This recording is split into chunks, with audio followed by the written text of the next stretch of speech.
여러분께 하게 될 강의는 성과 사랑과 윤리라는 이 파트의 강의인데요. 제가 좀 아이디어를 내서 제시해 왔던 정의론으로서의 성윤리라는 아이디어를 이 기회에 좀 여러분께 소개하고자 합니다.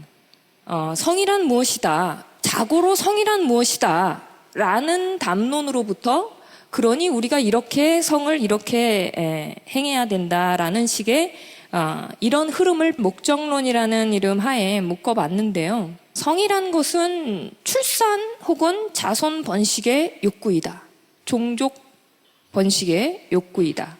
신께서 이 우주의 섭리로서 심어 놓으신 것이고 우리는 그것에 맞게 행해야 한다. 유전자가 자기를 유지하기 위해서 이렇게 본능적으로 있는 것이다. 이렇게 성의 본질, 성의 의미를 논하는 이것도 한번 깨보고 싶어서 성의 목적은, 섹슈얼리티의 목적은 사랑인가? 사랑의 완성을 위해서 나오는 것인가? 성의 목적은 즐겁기 위해서다. 쾌락을 위해서다. 성적 쾌락이 없는 섹스는 섹스도 아니다. 이렇게 생각하시는 그것도 한번 깨보고 싶어서 성윤리에 대해서 새롭게 접근을 해야 된다라고 제안을 하면서 목적론이라는 패러다임을 넘어서 우리의 공존의 원리로서의 정의론, 그 정의론의 형태로서의 성윤리라는 것을 제시하겠습니다. 목적론이라는 사상은요, 이제 철학적으로는 아리스토텔레스가 가장 대표적이라고 할 수 있겠어요. 모든 삼라만상이 그 안에 어떤 자기의 목적에 해당되는 본질적인 부분을 갖고 있다라고 생각했어요. 그 목적을 이루는 방향으로 운동하고 변화하는, 하지만 끝내 못 이루는 것이 있다면 도덕적으로 타락한 그런 것이 되겠죠. 세계 전체가 목적론적으로 이루어져 있다는 것을 이어받은 사람은 바로 중세시대의 토마스 아퀴나스였어요. 신이 이 세상을 창조하고 창조 질서를 관장한다라는 신학을 체계화하게 됩니다. 사물에는 다 신의 섭리에 의한 본성들이 깃들어 있다는 거죠. 자, 그래서 인간의 성기에도, 그리고 인간의 성욕, 인간의 성행위에도 인간이 번성하라라는 그런 명령을 이 신의 섭리로 다분히 출산 중심적인 그런 성윤리가 제시되게 그거에 맞게 행동하라가 나오게 되는 겁니다. 동성애라든가 피임을 하는 것조차, 그리고 자위를 하는 것조차 부자연스럽다라고 이야기하게 되죠. 그러니까 이걸 자연스러움 논증이라고 해요. 뭐뭐가 자연스럽다, 따라서 그것을 해야 한다. 뭐뭐가 부자연스럽다, 따라서 그것을 하면 안 된다. 이런 생각이죠. 자연법 사상으로도 표현이 되고 있습니다. 하지만 이런 생각은 자연과학 혁명, 근대 물리학이 이제 획기적인 발전을 하게 되면서 아주 쇠퇴하게 되었습니다. 근대 이후의 세계관은 기계론적인 것으로서 앞사건인 원인과 뒷사건인 그런 결과로 이루어져 있고, 그런 설명 방식을 과학이 채택하고 있어요. 그러면 인간의 생각 속에서 목적론적인 이 설명 방식은 사라져야 하는가?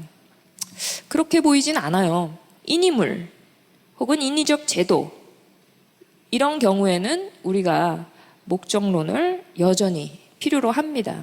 성기, 성욕, 성행위에 대해서도 한번 생각해 봅시다.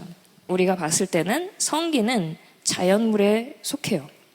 그래서 이거는 지금의 이제 자연과학적 세계에서는 목적이 없는 것으로 보게 됩니다. 생물학적 적합성은 있어요. 하지만 목적은 없다라고 봐야겠죠. 애매한 것은 성욕이에요. 자기도 모르게 발생해버린 그런 어떤 것일 수도 있고요. 후천적으로 형성한 그런 어떤 것일 수도 있고요. 성행위에는 목적이 있을까라고 했을 때 성행위는 인간의 의식이 들어가기 때문에 인이물이라고 할 수 있겠습니다. 여기에는 우리가 목적을 논하지 않고는 설명이 이상해져요. 그래서 우리는 인간 행위나 인생에 대한 논의를 기계론적으로 하기가 어려워요. 목적론적 세계관을 완전히 걷어낼 수가 없다란 얘기입니다. 따라서 윤리담론에서 목적론을 싹 걷어내는 것은 굉장히 위험할 수가 있습니다. 이 위험하다라는 의식을 맥킨타이어가 목적론적인 프레임을 윤리에서 복원시키는 그런 이제 일을 하게 되는데, 도덕은 본래 삼중구조로 도덕은 더 훌륭한 내가 되기 위하여 쌓는 훈련이에요. 그래서 도덕은 우리의 삶과 동떨어진 게 아니라 우리가 뭔가 도를 닦는 그런 구도, 훈련의 길, 좋은 습관을 장착하는 덕의 길이라고 봤던 거죠. 무조건 지켜야 한다라는 의무론적 윤리가, 맥킨타이어가 보기에는 그런 칸트의 윤리가 너무 아쉬운 거죠. 도덕은 이런 삼중 구조를 갖추면서 기원상 이렇게 태동했는데, 근대 세계에서 저 세 번째 요소를 잃어버린 거예요. 목적이 상실된 거예요. 자, 그래서 이제 맥킨타이어는 형이상학적인 인간 본성론을 현실에 존재하는 프랙티스 혹은 전통이라는 요소로 대체를 해요. 제가 여기서 연단에서 서 있고요. 여러분은 지금 앉아 있고요. 이따가 일정 시간이 지나면 손을 들 거예요. 그러면 저는 그 손을 든 사람을 무의미하다고 생각하지 않고 네, 질문하세요 라고 얘기할 거예요. 즉, 교육 현장에서는 이런 자신의 행동 하나하나가 뭔가 암묵적인 규칙 체계 하에 의미를 획득하고 있다는 뜻이에요. 그 암묵적인 규칙을 제공하고 있는 커다란 틀이 바로 프랙티스예요. 내 행동의 의미와 본질, 목적을 알 수 있게 해주는 그 기준이 등장하게 된 겁니다. 이제 형이상학적인 부담이 없기 때문에 장점이 있습니다. 근데 저는 이런 식의 목적론이 성공하기가 좀 어렵다고 이제 판단합니다. 시대마다 장소마다 다 다르다라는 점, 이게 문제가 됩니다. 바로 상대주의는 논리적으로 역설에 빠지게 돼 있어요. 그러니까 자신을 부정하는 가치관도 받아들여야 한다라는 원리를 자기 안에 갖고 있다라는 얘기예요. 자, 그다음에 자기 그 프랙티스와 전통 안에 근본적인 사회 비판 혹은 사회 개혁을 하기 위한 이론적 자원이 그 안에 없기 때문에 그 안에서만 이제 도덕적으로 판단하니까 이게 보수성의 문제로 이렇게 지적될 수 있겠습니다. 그렇다면 이제 윤리에 있어서도 목적론을 다 빼버리면 그러면 이제 기계론으로 다시 돌아가는 겁니까? 아니요, 그건 아닙니다. 개인적 목적론의 도입을 제안하는 바인데요. 이 목적론은 형이상학적이거나 뭔가 어떤 전통적 질서 이런 것을 가지고 있는 목적론이 아니라, 거기에 기준을 둔 목적론이 아니라 내 인생에서 내가 소중하게 발견한 성찰에서 얻어낸 목적, 그 목적에 따라서 내 인생의 행위를 하나하나 의미부여하고 조직해 나간다라는 의미, 그런 뜻에서의 저는 이걸 개인적 목적론이라고 이름을 붙였어요. 자, 근데 이제 문제는 이거예요. 이 각자가 바로 의미부여를 하는 바에 따라 두자라는 얘기가 개인적 목적론의 도입인데, 지금 이걸 어떻게 해결해야 될까 싶은 거죠. 바로 그게 제가 제시하는 목적론으로서의 성윤리가 아니라 정의론으로서의 성윤리가 됩니다. 목적론을 제가 떨굴 건 떨구고 남길 건 남기고, 남겼을 때 모자란 점을 정의론으로 지금 채우고 싶어 하는데요. 칸트의 성윤리에 대해서도 좀 알아봐야 되겠네요. 칸트 윤리의 특징은 윤리를 자연적 경향성에서 분리했다라는 점입니다. 인간 이성과 별도로 존재하는 신적 질서라든가 형이상학적 질서에서 윤리를 빼냅니다. 칸트가 성윤리에 활용한 것은 인간을 수단화하지 말라, 목적적 존재로 봐라, 그거였어요. 자, 근데 칸트가 독특한 섹슈얼리티 관점을 가지고 있는데, 신체는 인격의 일부이기 때문에 타인의 신체를 수단화한다라는 것은 인격을 수단화한다라는 그런 이제 판정을 내리게 됩니다. 기본적으로 섹스는 부도덕한 것으로 판정이 됩니다. 조금 당혹스럽습니다. 자, 그런데 이런 칸트의 이론적 자원 중에는 굉장히 좋은 게 있어요. 뭐냐면 정언명령이죠. 우리가 서로 수단화하지 않고 살아갈 수 있게 하는 좋은 이론적 자원입니다. 칸트의 성윤리를 구성하고 있는 요소들 중에서 이것을 탈락시켜도 좋을 것 같아요. 우리가 더 합리적이라고 생각하는 거를 대신 대체해서 넣기만 하면 반드시 이 결론이 안 나온다라고 봅니다. 자, 그 다음에 이제 사랑과 성에 대해서 의미 규정을 좀 해야 될 텐데요. 서로에 대해서 인생을 바칠 정도의 인생 헌신성이 있으면 우리는 사랑이라고 일단 용어를 쓰겠습니다. 사랑이 있어야만 그 섹스는 도덕적인 섹스가 되는가. 섹스 위드 러브의 옹호자들은 두 가지 근거를 드는데요. 첫 번째는 존중, 책임, 안전을 보장하는 속성을 강하게 가지고 있는 사랑이 깃들어 있어야만 섹스가 이제 좋다, 도덕적으로 좋다. 자, 그 다음에 이제 두 번째는 인격적 합의를 이루어 준다.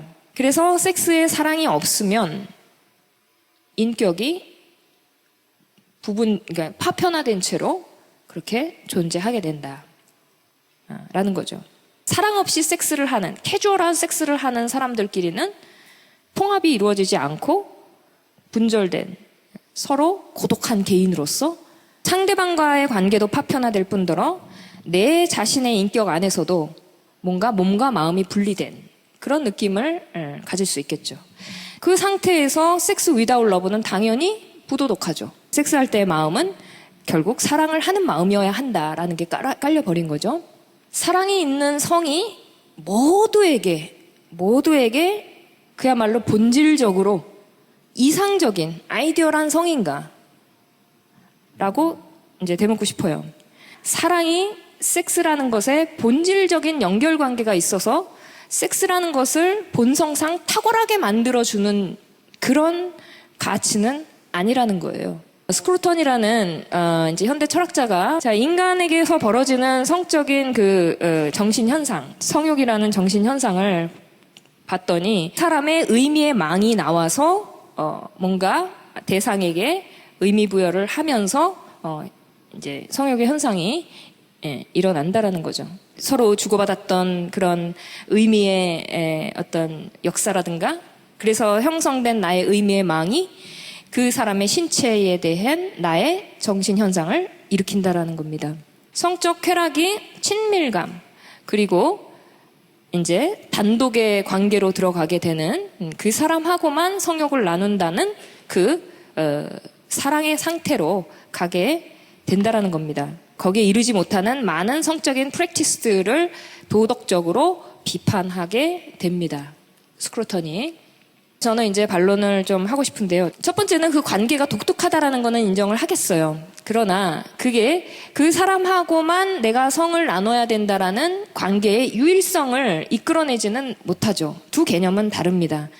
그 다음에 두 번째는 처음에 인간 정신 현상에 대해서 기술한다라고 해놓고서는 나중에 이러니까 뭐뭐는 나쁘다, 옳다, 그르다라는 프리스크립티브한 그런 담론으로 넘어간다라는 점. 이걸 이제 자연주의적인 오류라고 얘기를 하죠.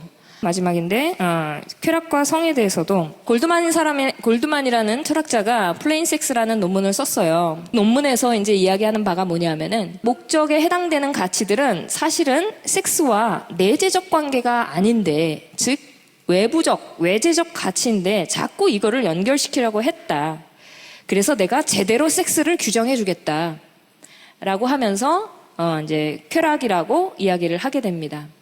자, 그래서 이제 자유주의적인 성윤리로 평가가 되는데, 이런 기준에 따르면 성매매는 섹스가 아니게 되는 거죠. 자, 그런데 저의 반론은 이렇습니다. 접촉에 의한 쾌락 역시 섹스와 필요 충분 관계에 있지 않다라는 겁니다. 뭐냐면 접촉에 의한 쾌락이 없거나 적은 섹스가 존재해요. 반대로 성욕이나 섹스로 이어지지 않는 접촉 욕구, 쾌락도 존재해요. 이렇게 필요 충분 관계를 깰 수 있는 발레들이 존재하기 때문에 쾌락도 섹슈얼리티의 내재적인 관계를 갖고 있지 않다라고 입증해 볼 수 있겠습니다. 자, 이제 그래서 제가 이제 제시하는 바는 뭐냐? 성적 자율성 중심으로 생각하자라는 건데요. 섹슈얼리티에 관한 자기 결정이 들어가 있다라는 뜻이에요. 크게 보면 자유주의 윤리에 속해요. 각자의 개인적 목적론에 기반해서 자신만의 섹슈얼리티를 성찰하고 만들어 감으로써의 그런 섹슈얼리티를 존중한다라는 겁니다. 그러면 이 자율성에 어떤 윤리가 있는가? 라고 했을 때 칸트의 이론적인 자원인 성적 정언 명령을 도입하는데 인간의 수단화를 금지하는 그 정신이 깃들어 있는 겁니다. 그래서 개인적 차원에서의 성윤리는요, 기만과 강제를 금지하는 거예요. 그 다음에 정의로는 또 뭐까지 얘기해야 되냐 하면은 사회 구조적 차원에서의 성윤리, 서로 평등한 관계에서 진정한 자율성을 발휘하면서 이 기만과 강제 금지가 이루어졌는가를 사회 구조적 차원에서도 따져줘야 진정한 의미의 자율성, 성윤리라고 할 수 있을 것 같습니다. 제가 마지막으로 드리고 싶은 말은요. 이때까지 성윤리는 나와 성이라는 것의 관계를 따지는 거였던 것 같아요. 성과 나와의 관계는 개인적인 목적론으로 우리가 잘 살피고요. 우리가 정말 윤리로서, 사회 윤리로서 사회적으로 얘기해야 될 윤리는 성과 나와의 관계를 보살피는 거라기보다 나와 이 여러분, 상대방에 대한 존중의 윤리로 이제 초점을 옮겨야 될 것 같아요.